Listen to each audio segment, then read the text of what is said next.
Okay, so quickly today I want to discuss with you guys umbilical cord compression in the context of an HIE brain injury at birth. Now remember, when we're talking about HIE, that is a hypoxic ischemic encephalopathy brain injury, and in its basic sense, an HIE brain injury is a reduction of oxygenated blood which can lead a baby to suffer a traumatic brain injury. The reason why I want to dig deeper into this is because I shot a video a couple of days ago in which I talked about contraction patterns and why your contraction patterns are so important when you're going through labor and delivery. And in that video, I talked about something called a late deceleration.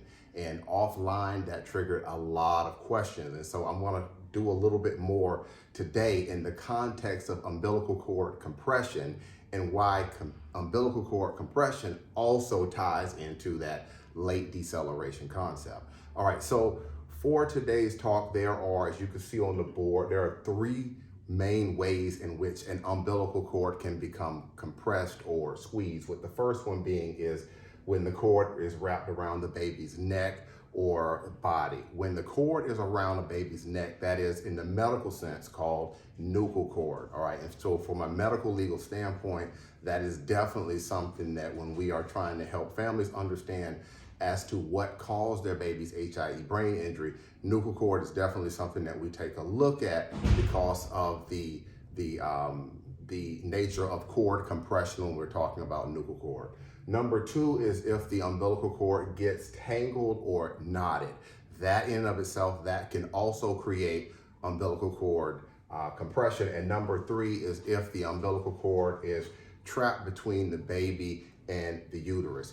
All of these types of things can lead to a compression of the umbilical cord. And when you have a compression of the umbilical cord, what can that mean? Again, a reduction or a cutoff of oxygenated blood when you have umbilical cord compression. Now, in that previous video, which I talked about earlier, we talked about something called late decelerations. And as you can see here on the whiteboard, I already have it mapped out for you.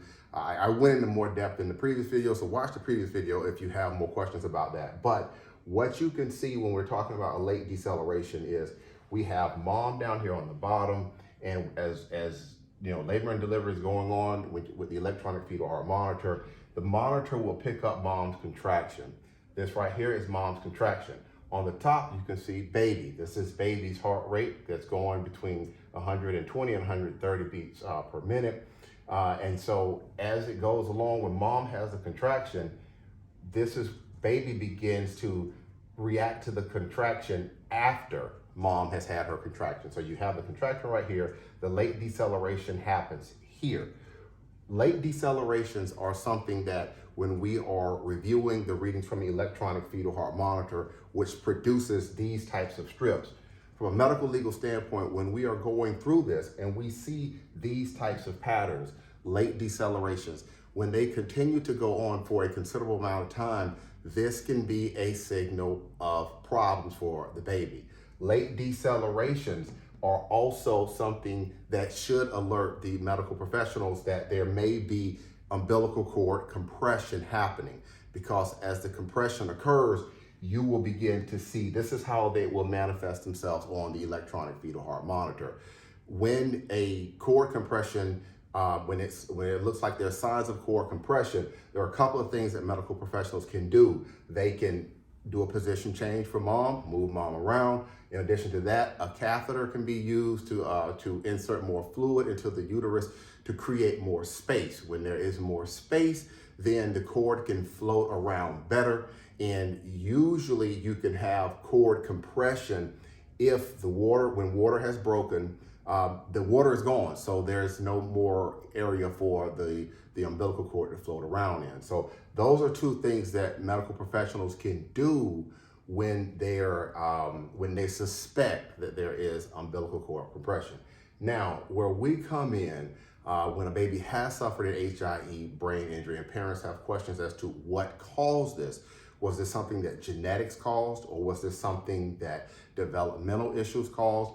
When there are no genetic issues, when there are no developmental issues, then the issue of negligence has to be looked at, okay? You have to take a look at it because you've got to be able to figure out what caused this for the baby. If it is not genetic, if it's not developmental, then the analysis as to whether there was a departure from the standard of care, which is what caused the injury to the baby, that is something that a birth injury lawyer like myself, this is something that we're going to take a look at. And like I said, when we're going through and we're reviewing these issues for families, things like late decelerations are where we're going to look, because doctors and nurses cannot just use methods like positions changes and inserting fluids. If the baby is not getting better, then a move to an emergency C-section has to occur. Now, the aspect of the emergency C-section, that is just the first part of the analysis, because what you can have is doctors will move to an emergency C-section, but the problem is they waited too long before they moved to the C-section. So let's say as you're going through and we're reviewing everything, the medical experts say, okay, the C-section should have happened at, let's say, 12 o'clock.